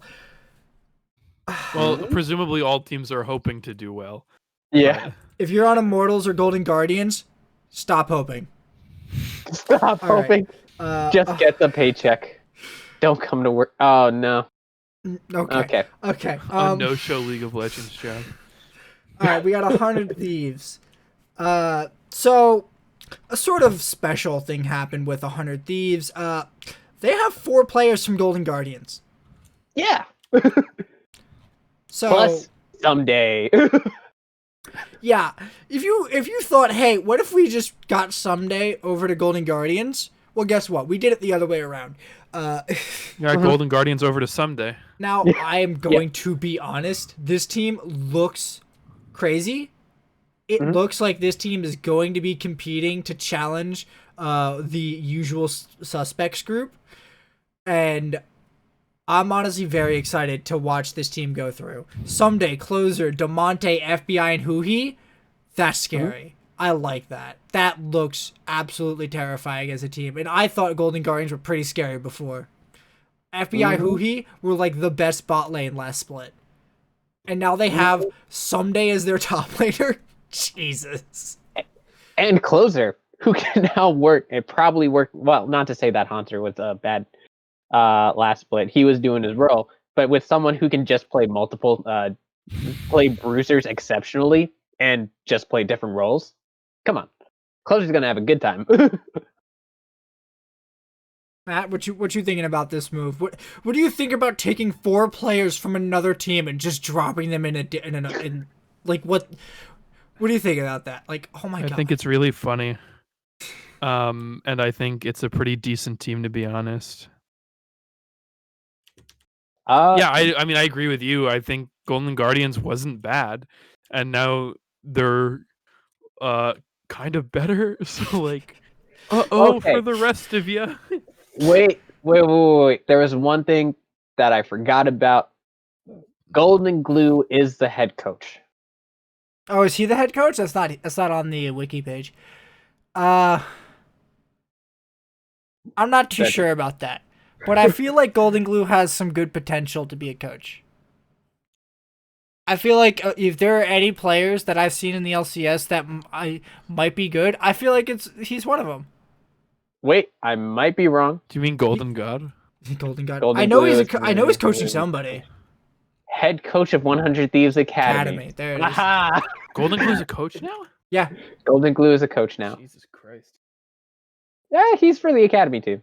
I don't know. I actually think that's an even better spot for him to be a coach at, is to train younger players, because I feel like he understood what it was to be an up and coming player. That's so much meaner than I mean it to be. He had his good time on C9 with Svensgaren. Not just C9, he was on a few teams. He's been around for quite some time. He was pretty okay. He was never like a top mid laner, but he could put up some good performances time and time. Literally everyone would say he's like, oh, he's great in scrims, can do it all day, just not on stage. How's it? That's his only weakness. Well, considering that everything's based on stage games. Yeah, it's a pretty honestly, big weakness. I'm just kind of sitting here like, that doesn't sound helpful to my team. Yeah. No. It's like, yeah, our practice goes great, but then we just keep getting smacked on stage. It's really weird. It's kind of I don't think we should bad. change anything, though, because practice is great. Okay. What do you mean we're last place? We haven't lost a scrim in 2 weeks. Okay, they still have Zix as head coach and Papa Smith the SGM. I just wanted to make sure of that. I still don't like Zix as head coach that much. I don't know. I'm a little lukewarm on him after his time on TSM. Alright, let's talk about evil geniuses and why anybody should pay attention to evil geniuses. Where the hell is their list? Oh god, it's black. It's definitely Impact Svenskeren. Okay, so we have... Fuck, I'm forgetting the name of the guy who's in mid lane. In the top lane, Svenskeren in the jungle, Jizuke in the mid lane, definitely in the bot lane, Ignar the support, Peter Dunn as the head coach. So I think this team is entirely dependent on how well this bot lane pans out. If the bot lane works out well, I think they're going to go far. If the bot lane does not pan out, they're going to crash and burn real hard. I think they can probably mimic with the similar success what FlyQuest did last split, especially with Ignar. Svenskeren being a good jungler, as he is. Ignar being a roaming support who doesn't really play for lane. It's more like, okay, we're going to survive, get through, and like instead go to like early moves between levels 1 through 5. I feel like that's fine. So they can probably mimic it to similar success. Impact, I think, is going to be a rock in the top lane as usual. Well, hopefully as usual. Yeah, I was going to say, that's not that usual for the recent memory. That is true. That has not been most recent. But, you know, I think they can make it work. I think they could probably put that formula together. And with Peter Dunn as the head coach, I think it'll be fine. Okay. Matt, how are you feeling on Evil Geniuses? I was hoping we would read the roster out. I did. Yeah, but I didn't listen. It's Impact, Svenskeren, Jizuke, definitely Ignar. Not bad. Probably middle of the pack, maybe pushing into playoffs. I mean, probably pushing into playoffs, but or at least potentially pushing into playoffs. Not a bad team. 3.6 rotation. That's not too high. What? Nothing. That was a Chernobyl joke. I didn't hear what you said. I said 3.6 roten, not that high. You cut out again. God, I don't fucking know. Yeah, I have no idea what the joke is because you keep cutting out at the worst. Move on. We're talking about FlyQuest. Haymant, how you feeling, buddy? How's it going? What's up, man? I hope it hurts. No, I don't. You were banking on Jose Duoto to query your bum ass. Ole, ole. God damn, that's a completely different region too. That's not even Brazil. No. Jose Dioto, well, he's from LATAM, not Brazil. Then maybe it works. He's from Argentina. He's from Argentina. Okay. Palafox in the mid lane, Johnson is AD carry, and I believe Diamond is support. Do you want me to go through that one more time, or are we good? No, it's Connie as the coach. I've never heard of this person. Yeah. Who is the coach? Connie. I have no idea who that is. Me neither. SK coach. Did a whole lot of nothing. Old Mad Lions. Used to play jungle. Yeah. So Licorice, good top. Johnson has potential. Could be great AD carry. Honestly, good AD carry. I have no clue how Palafox, Diamond, and Jose Dioto are going to do. I just don't ask. All right. I think that's my second team that I'm rooting for this split too. By the way, second team. The first one's they've been CLG. demoted. Oh no, Haymont. Why did you swap now? No. You don't know the pain of rooting for two teams and one of them's always successful. I don't even know one of them one's isn't gonna gonna be. successful. I don't think either's gonna be that successful. So, Haymont, I don't Okay. feel like you know this because you weren't watching League at the time, but I used to be a TSM and a Vulcan fan, and oh boy, was that stressful. Yes, sir. I remember those days. That was during the time where C9 would just beat the fuck out of everyone, and Vulcan, they would demolish TSM like it wasn't even hard, and then Vulcan was the only team that made them sweat. I remember those days. Those days were conflicting, and I hated it, and I loved it, and I want to go back because I miss Vulcan so much. I miss that team. I don't. Who was the dude who quit League to become a different pro? Hots Pro? No, he was like his brother was on the team. Yes, that's yeah. He went to be a Hots Pro. That was Zuna. Oh yeah. I know because I tried to kind of follow him, but then Hots Esports was dumb. Yeah. And then it was over without the pros knowing. That was the. Oh boy, that was hilarious. Okay. I don't think it's that funny. I think it's actually kind of sad. Hey, it's funny sad, man. I find it hilarious when Blizzard makes stupid ass decisions too, man. Like Overwatch 2? I think this has to be the saddest roster move out of every single team. Like, CLG is sad, but this is even sadder. Like, this is the breaking apart of the team that got second place. Twice! Like, every you single got time second place twice, and then you shatter your whole entire roster! To the winds! To the four corners of the earth! They were just picked apart.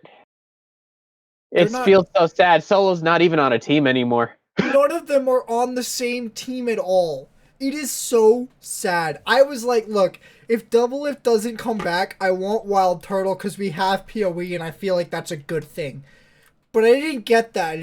Fucking Wild Turtle was the CLG and I'm so mad. I'm so mad about FlyQuest. I hate FlyQuest for this. I don't know, bud. I think they had a good run. Mad. Oh, there's no way they're getting second with this roster. I still feel like it's better than a lot of those bottom of the barrel rosters we looked at, but god damn, did they fuck up.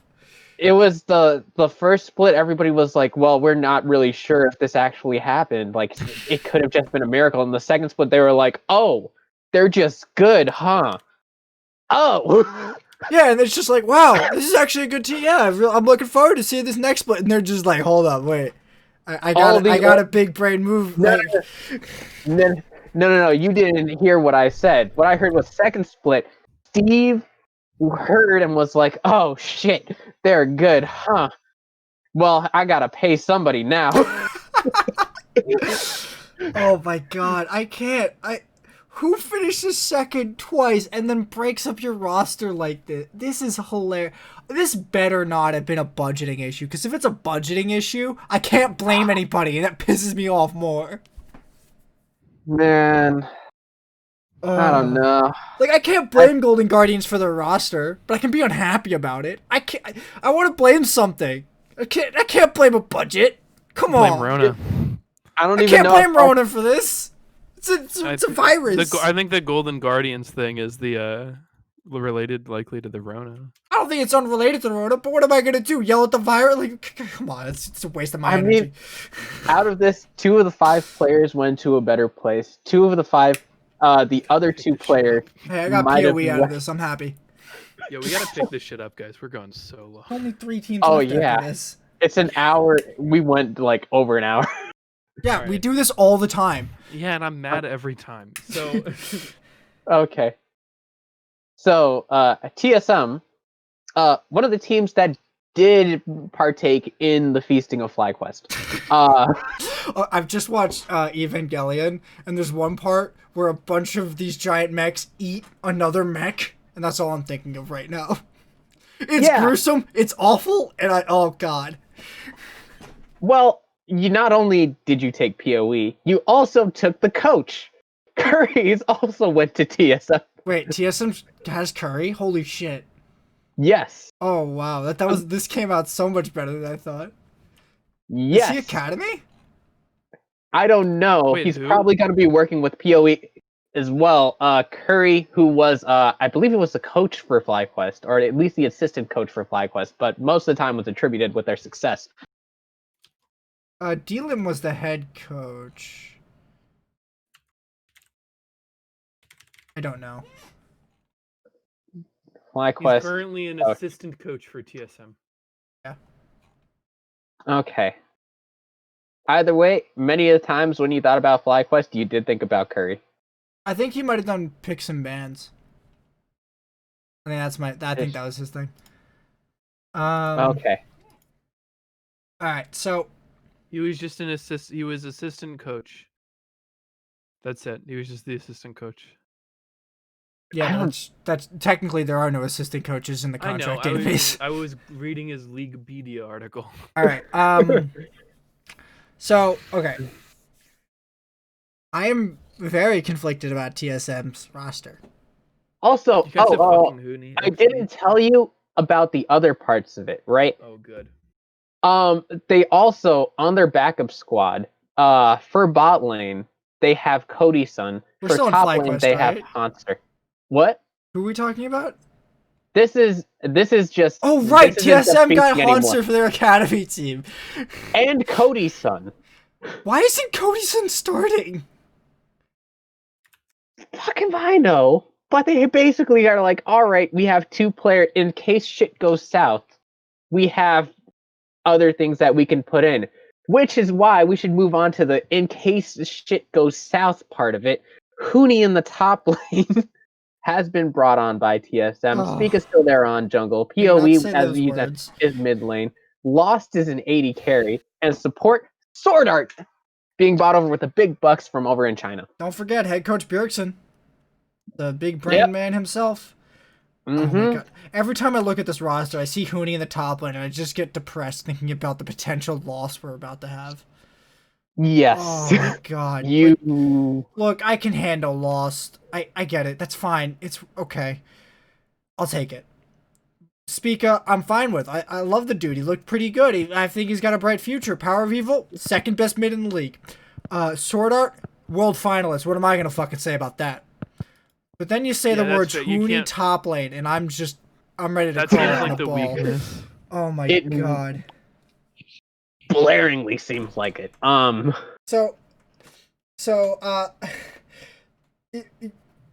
It's like the Vince McMahon thing where you start listing everyone off, except the part where he falls backwards out of the chair. Isn't him like passing out of happiness or joy?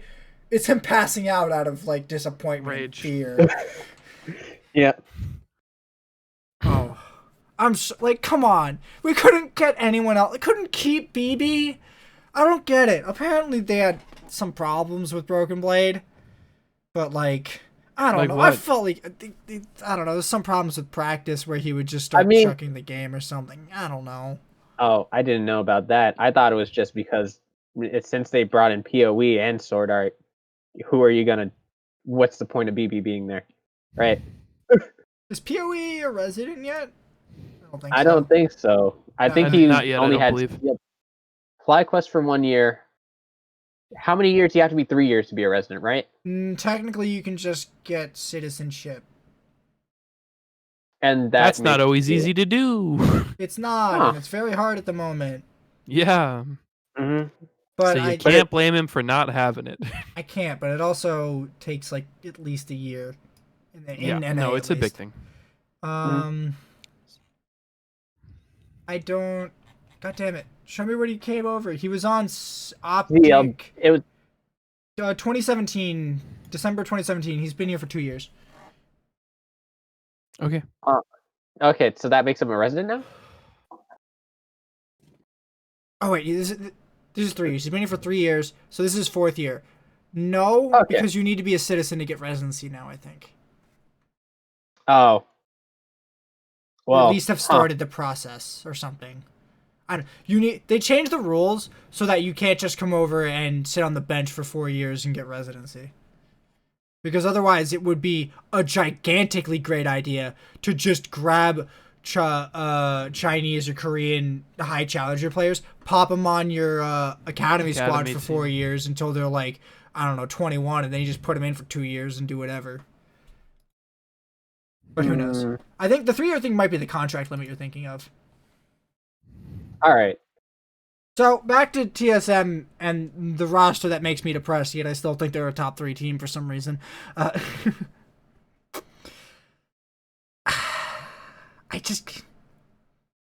don't know. I want to see what Bjergsen's gonna do with this team. I want to see Coach Bjergsen. I want to see how this is gonna pan out. I have high hopes for Bjergsen as a coach. I think him and Golden Glue are definitely 2 of the players I would have said are gonna make good coaches. I don't think Doublelift would make a good coach. I'm gonna say that right now. I've heard some things, man. Don't think you'd be a good coach. All right, fair enough. It's basically, at least this initial roster does look like an experiment. They have 2 backup pieces where they could literally just swap in at any time, and it would probably level it out. I think Hanser would do okay. I think Cody-san would do okay. I don't feel like either are a downgrade necessarily. I think Cody-san might add more volatility over Lost, but I have not seen Lost play that much, so I don't know. I also don't know what our options are, and even looking at some of the other options, I don't feel like Stixay, Reyes, Definitely, Neo, like, I don't think they're better options. Luger, or wait, that's an academy. I don't think a tactical is that much better. Like, how much better can tactical be? I think tactical is probably a major upgrade. He looks so promising. He's playing with Core JJ. Yeah, that is a fair point. That is a fair point. You're just like, hey, this dude's playing with the best support in the league by like a country mile. I think he's the best. He's one of the best AD carriers in the league, and I'm just like, you sure? I think he's getting a little bit of a boost right there. That is true, but even without Core JJ, I think he's at least good. All right, Matt. What do you think about TSM? I think that Huni is a huge gamble. I don't know why Hanser isn't in over Huni. Hanser, while maybe not as he might not have as high peaks as Huni, even though Hanser has had in the past some pretty high peaks. Hanser doesn't seem to be ever as totally volatile as Huni. And I'm surprised that a team like TSM, which is a team that seems to have historically valued consistency, and a certain type of play, is willing to gamble on Huni, who seems like totally antithetical to what to my mind would be a sort of TSM-esque style of fairly conservative, when they have to be very consistent, not a lot of volatility. Huni doesn't seem to fit that very well. The rest of the team seems fine. Honestly, my biggest problem with replacing Broken Blade is that Broken Blade was like 80% of the wins that TSM had. Like, the way they played around Broken Blade, or the way Broken Blade made key plays to carry out team fights. Like, I remember watching him in the finals, or like even in just generally in playoffs, just go man mode on some kids, and it's just like, oh my god, this dude is single-handedly dragging the other 4 players on this team across the finish line, and Bjergsen's like kind of running, keeping up with him sometimes. Oh. Watching him play Renekton, oh, I loved it. Oh, it was so good. Oh, but still, honestly, to go back to the brighter spots, they do have Spica and they do have PoE, as well as Sword Art. And I thought I think Spica is actually going to do super well as a jungler. I'm looking forward to seeing his career. We saw him all of last year, and he looked pretty decent. Oh yeah. I think a lot actually of this team is going to hinge on PoE and Spica meshing more than Huni being volatile. That's fair. I'm just sad I'm going to have to watch my team play Karma top lane for like 25 games this year. Oh, God. Oh. All right. Cloud9. I have included a space in here, Jack. Bite me. You can't see the doc. I don't care. That's why I said it. There's a space on the website I'm using to look at. I posted on the C9 subreddit, and I put Cloud Space 9, and they have a bot that will go through and say, it's Cloud 9 now, not Cloud Space 9. And I'm just like, that's the dumbest thing I've ever heard. So, C9. All right, Matt, I'm going to let you have this one. Cool. Sven and Vulcan are good at the game. I don't think you can argue that. I really don't. I can. They weren't better than FBI and Huni. I didn't say they were the best at the game. I said they were good at the game. They weren't better than Double Lift and... I never said they were the best. I just said they were good. Anyway, they're good at the game. Perks, LOL. The problem with Perks, the only problem I see with Perks is if he doesn't mesh well with the team.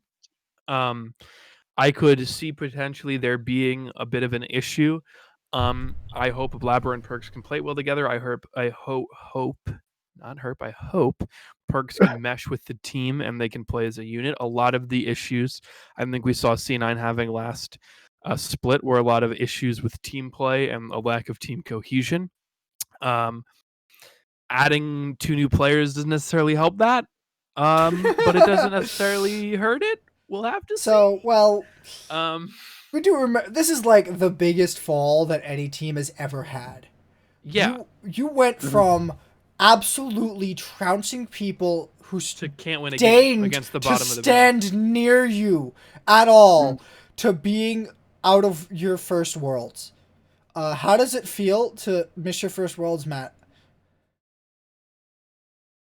How does it feel to know that it will never come back? You can never have it again.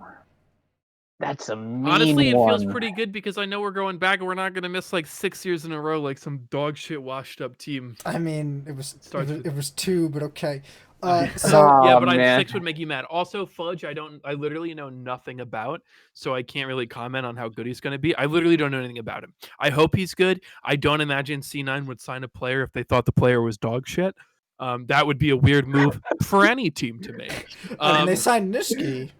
Wait a minute. Neither of them won champion. Well, actually, wait. Nizzy won a championship. I can't say that. And also neither was dog shit. I mean, Nizzy played real bad in the last. Look at they all played real bad at the end of the last. Oh man, it was so. But not when they were signed, and that's what I was saying. Anyway, right. I think I don't know. Rainover probably going to be a fine coach. Maybe not. It's bad to miss. It's going to be rough to replace Reaper. Reaper was one of the best coaches the league has seen. Reaper managed to bench the best players on the team and somehow win games out of it. That was fucking insane to me. That he was like, I'm gonna bench 2 players and win, and everyone was like, "What?" And he was 3 players. Yeah, he was like, "We're gonna bench 3 players and get a dubs on dubs on dubs." But that's besides the point. I hope Fudge does well. We Zion Spartan on Academy. I don't know a good Zion Spartan is right now. He is back to Zion Spartan, which is a good sign. I think but I don't know. I'm hopeful. He might be Dark Shot again because that's what C9 had in one of their videos, but I don't fucking know. I don't know what he has on the server. All right. Wait a minute. If they do make it in Worlds, do you think they'll beat TSM's record-breaking run to the airport? They got to the airport as fast as anybody else, Haymant. I don't think you. I don't. What? Yeah, but like TSM called the Uber like 20 minutes earlier. They did speedrun it very fast. I don't know. Like I'm hopeful. What I'm trying to say about C9 is I'm they hopeful. have the potential to finish 3rd and go out in the qualifier. So there's always that. Don't wish for things you don't want to happen, Haymant. Yeah, Haymant, relax. You don't get to talk this kind of shit. Anthony and I have earned it by being fans of teams who did nothing the entire time but cheer from our desks. All right. You just chose the wrong teams to cheer for, coward. I feel like Haymant just got kicked in the ass by his team this year, but here's what I think about C9. Here's what I think about C9.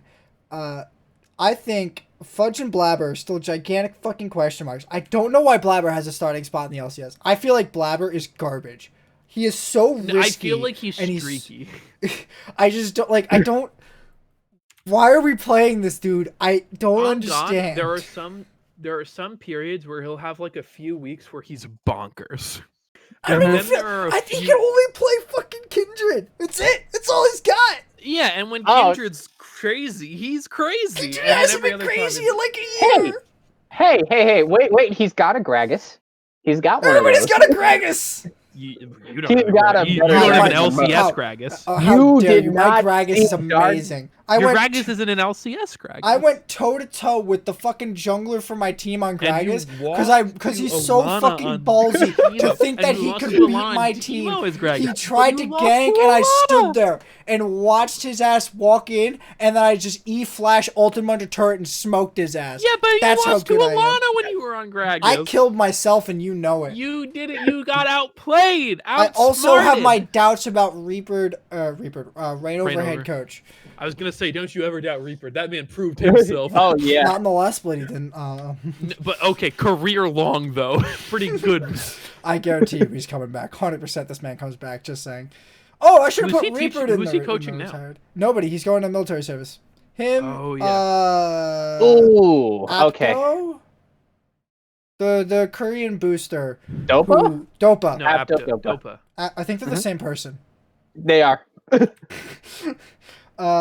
So yeah, they both are going to military service. Someone else was going to military service. Was it Ruler?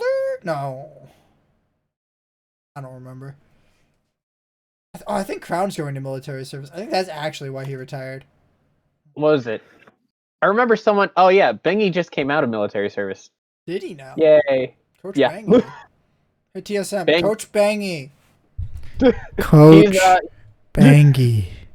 He's a coach for SKT, unfortunately, so you missed out on the opportunity. Fuck. All right, on to the next one. Team Liquid. Another one who took honestly, part in the feasting of FlyQuest. This is the most boring Who the fuck team. is Alfari? He is the top laner from Mad Lions. Oh, he's pretty good. He's pretty good. He's pretty cracked. He was also on the Misfits what happened 2017 roster. I'm sorry. He was the top laner for Astralis, but everybody thought he was the best top laner in the league last year. Astralis, formerly Origin. I hate how they have this organized here, where they have it as Origin and then like, for Astralis for 2 months, and I'm just like, can't you just not? Can't we just be like, no, the team doesn't change its name until they play a game? I'd rather that. It's okay. Either way, obnoxious. Either way, pretty damn cracked. He's good. Apparently, Santorin has been brought over from. Oh my god! You said feasting of FlyQuest, and all I can think of is the gruesome scene of a gigantic mech getting eaten alive by a bunch of other. Anyway, it's so gruesome, man. I think this team is maybe boring, maybe not, but I think they're solid, and I think that if they're not, I mean, I think they're a playoff contention team unless something goes really bad. But I also don't know enough about like Alfari to know if he's gonna pop off. Santorin, I've been a little like, he's a good jungler, but he's not the most exciting jungler, if that makes sense. Like, he's a jungler I expect to perform well, but not a jungler I expect to see going in on like the dummy fucking highlight plays. Yeah. Shout out Jat, by the way. My dude's a beast. Oh, I miss Jat. Oh, Me too, but my dude's a beast. Get in the bag. Oh god, I'm lagging, bro. Don't worry, he could teach Santorin a few tricks. Well, I'm back. Okay. I think my stream has been lagging for a while. Yes, it has been. Yeah, I have a recording going. It's no problem. We'll be fine. I feel like Alfari and Santorin are just straight upgrades to both those roles. I never felt like Broxa was all that, like, he wasn't that big a part of Team Liquid's success. He was definitely pretty decent, but I don't know. I feel like he's a big role player, and that's not what TL needed. The other thing is TL did a lot of cleaning house with their coaching staff. So I think a lot of this split is going to rely on how well that coaching staff can be rebuilt, come up with a good system, and then apply that system over a long-term period. Because this, like, we've got 45 games to play out, and it's a lot.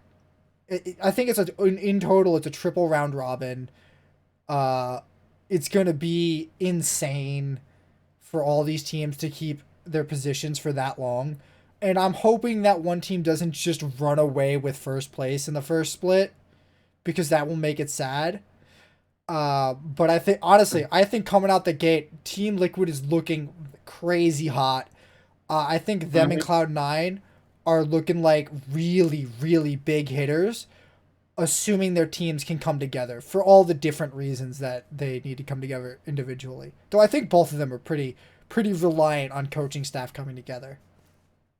I'm thinking, I agree with Team Liquid. I'm thinking 100 Thieves. So I'm sorry. As the second one.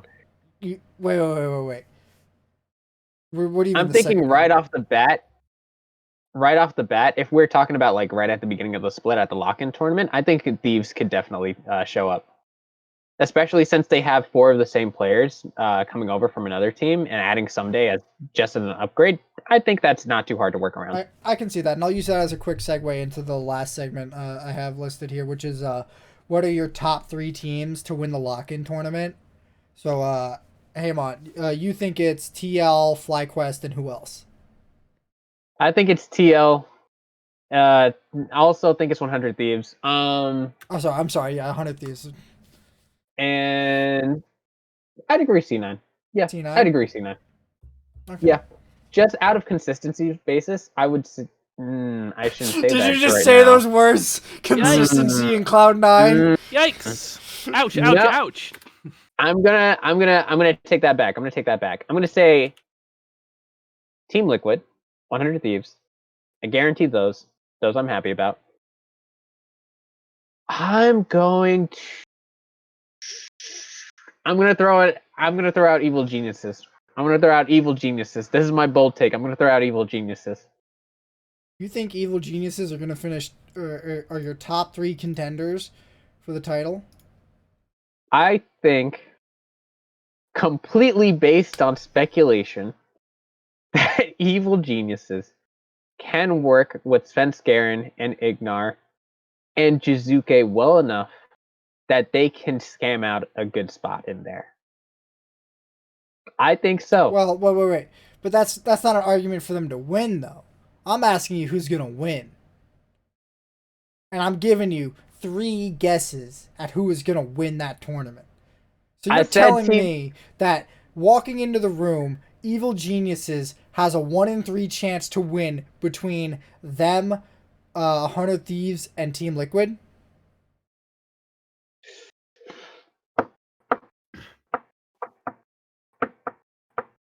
If I was really going for the explosive factor, I would go for TSM. Ooh. No, I'm staying locked in on Evil Geniuses. Dude, it's locked. How is it taking you this long to pick 3 teams? I gave you We so had to much pick this room. in advance. I was working all day. All right, anyhow. We knew like a day ago. Team Liquid, 100 Thieves, Evil Geniuses. That's my final lock-in. Matt? That's it. TSM, C9, ooh, TL or Okay. EG? TSM, C9, TL. EG's like a close ass 4th though. I wouldn't put Evil Geniuses in over 100 Thieves, but I would definitely put in Team Liquid, Cloud9, and TSM. I feel like they're. Oh yeah, I should have think put 100 Thieves higher. I think 100 Thieves is the like a close 4th to TSM. But I just don't think they have the raw talent from all their players to do it. And if 100 Thieves are to win, they're gonna have to win through their bot lane, like, because there's no way that their solo lanes and their jungler are gonna keep up with the other 3. Ooh.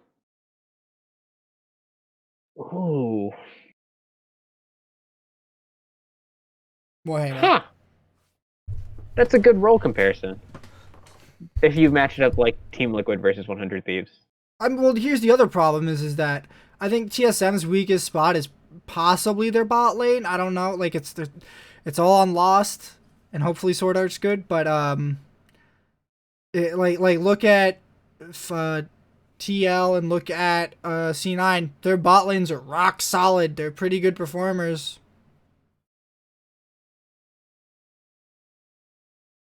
Like it's high contest in the bot lane at the top part of this map. Everywhere else is a goddamn shit show. Not gonna lie, but in the top of this, oof, we're competing for this bot lane. The bot lane's gonna be where it's at in this tournament for these teams. Trust me. Hopefully, it's Venom Vulcan can pull that magic back. Matt, I think I'm out of topics unless somebody brings up something right now to talk about. Actually, hang on. I'm gonna check the subreddit before something stupid happens, like it always does. Because you know us, something stupid always happens, and we're just like an hour later. Oh, TSM has a Cadillac sponsorship. That's neat. That's not that interesting. Oh, nice. Nothing new. Twitch drama. Did Kuve, Nemesis, and Crownshot are Gen G content creators. Okay. Meh. Wait, Nemesis is a content creator for Gen G? Yeah. Gen G's an NA org, by the way. Please. I don't give a shit about this. If it's not the LCS news, like who cares? All right. That'll do it for us this week on the Legendary League of Legends podcast. I hope you can catch us Mondays at 8 p.m. on twitch.tv/NizzyTV11. You can catch the VODs on YouTube on Legendary Podcasts. You can catch the podcast version basically anywhere you get your podcast, Spotify, Anchor, Apple. We're all there. I don't think there's anything else to talk about. Have a nice day. Goodbye. Yeah.